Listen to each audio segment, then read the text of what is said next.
on to the next bit of Netflix gems that I've finally gotten to sit down and watch.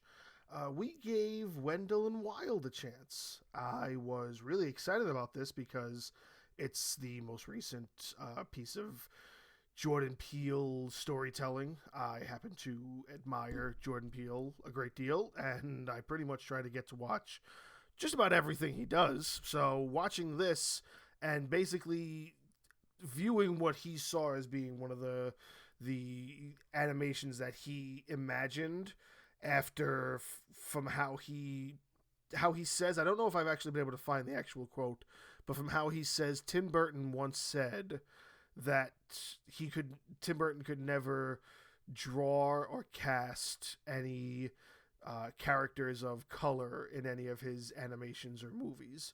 And Jordan Peele basically said, "Hold my beer," and he made this all on his own. And it's fantastic. Again, just saying, I don't know exactly where that comes from. I just know that that is sort of the backstory of where this derives from. There is this love that Jordan Peele has for animations, and he's finally kind of gotten to make one along with his fellow old co-star, I should say, Keegan Michael Key, of course, from Key and Peele, the great sketch show they did before Jordan Peele went off to do movies and be a tremendous director the last 5 years. And Keegan Michael Key went on to continue to just do sort of, the odd roles and still be tremendously entertaining to watch. And seeing them kind of come back for this sort of interesting take. I don't even want to say, like, if this wasn't an animation, it'd be better. It's just an interesting story all around. I appreciate that it doesn't really have any sort of musical aspect. I sort of like that it was more along the lines of, say, maybe Coraline, which I actually think one of the screenplay writers... Actually, wait, no. Jordan Peele actually doesn't direct this. The actual director is, I believe, the same director of Coraline. So I think that's where the and also kind of second version of the inspiration comes from. Let me see if I'm not saying tall tales out of school right now. Hold on. Okay. Henry Selick. This was Selick's first feature film since Coraline, yeah. So Henry Selick is also known for Coraline. He's only done, as far as feature films... Oh, wow. Okay, this all makes sense. Henry Selick did The Nightmare Before Christmas, which I didn't know, James and the Giant Peach, Monkey Bone, which is a really random Brendan Fraser movie that's actually based on a comic. I can get into that some other time. I'm not going to digress. Coraline, and now Wendell and Wild. This guy does a film like every 3 to 9 years, it seems like, because he doesn't have a lot on his belt. But everything he does is pretty much a heavy hitter. 5 out of 5 films, 4 out of 5 of them are really knocking it out of the park. There's probably a lot of people who are fans of Monkey Bone, but I can't really say much about that. So 4 out of 5 for this director, and this is, this is just another notch on the post. This is a great film. I enjoyed this.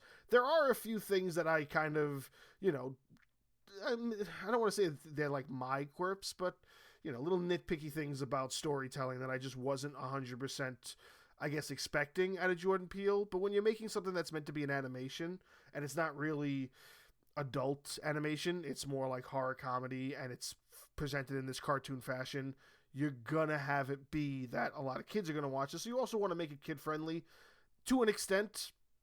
I don't want to go too much into that, but there's the little things, like why does...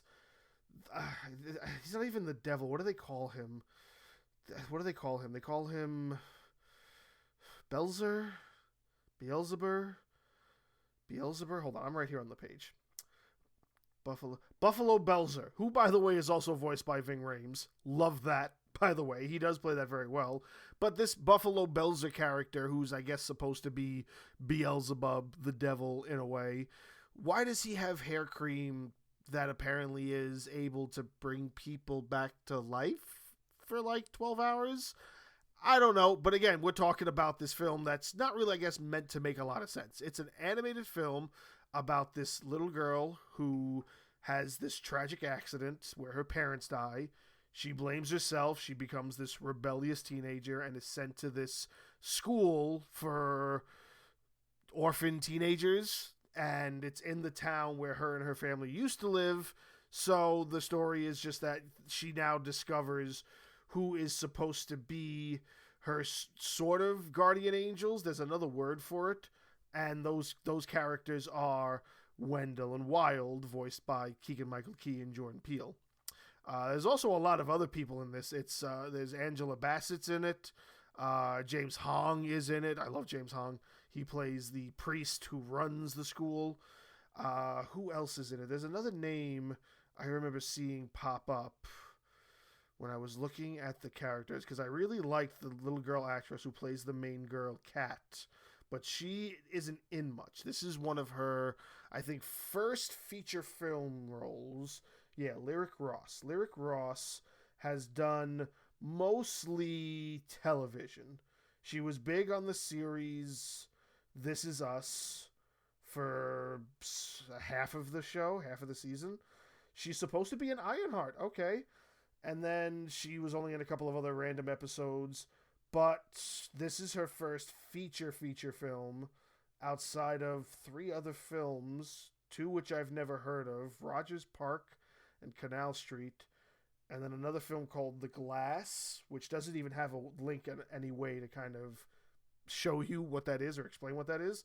So yeah, this is kind of her, I guess, feature film breakout role, along with the TV breakout role being This Is Us, because I know everybody loved that show, and I've been dying to watch it, so eventually I have to get around to that show too.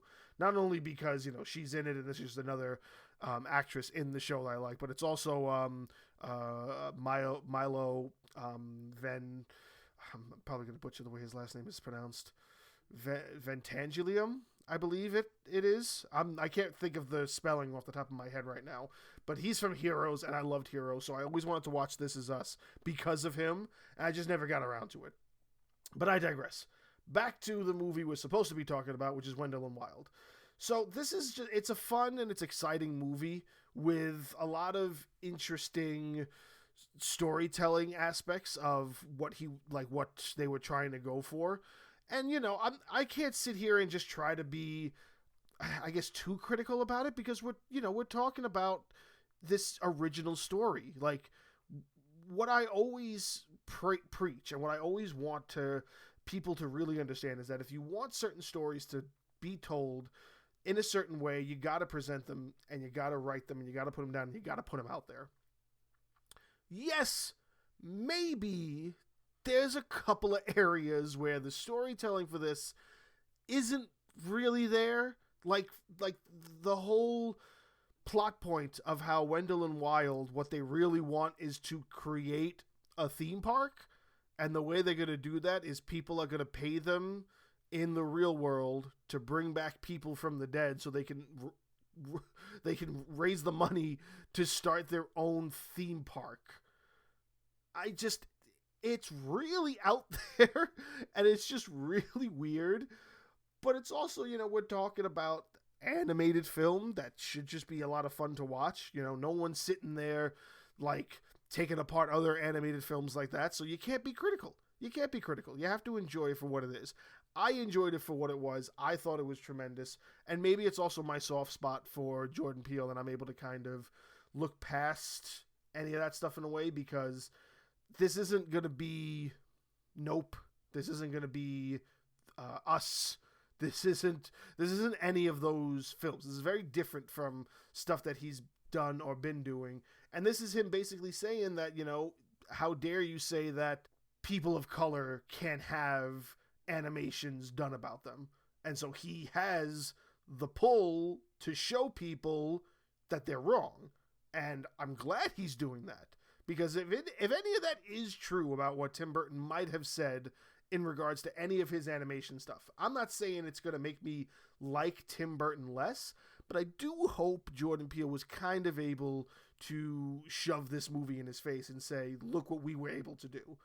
Because not every animation has to be run by Tim Burton in order for it to be good.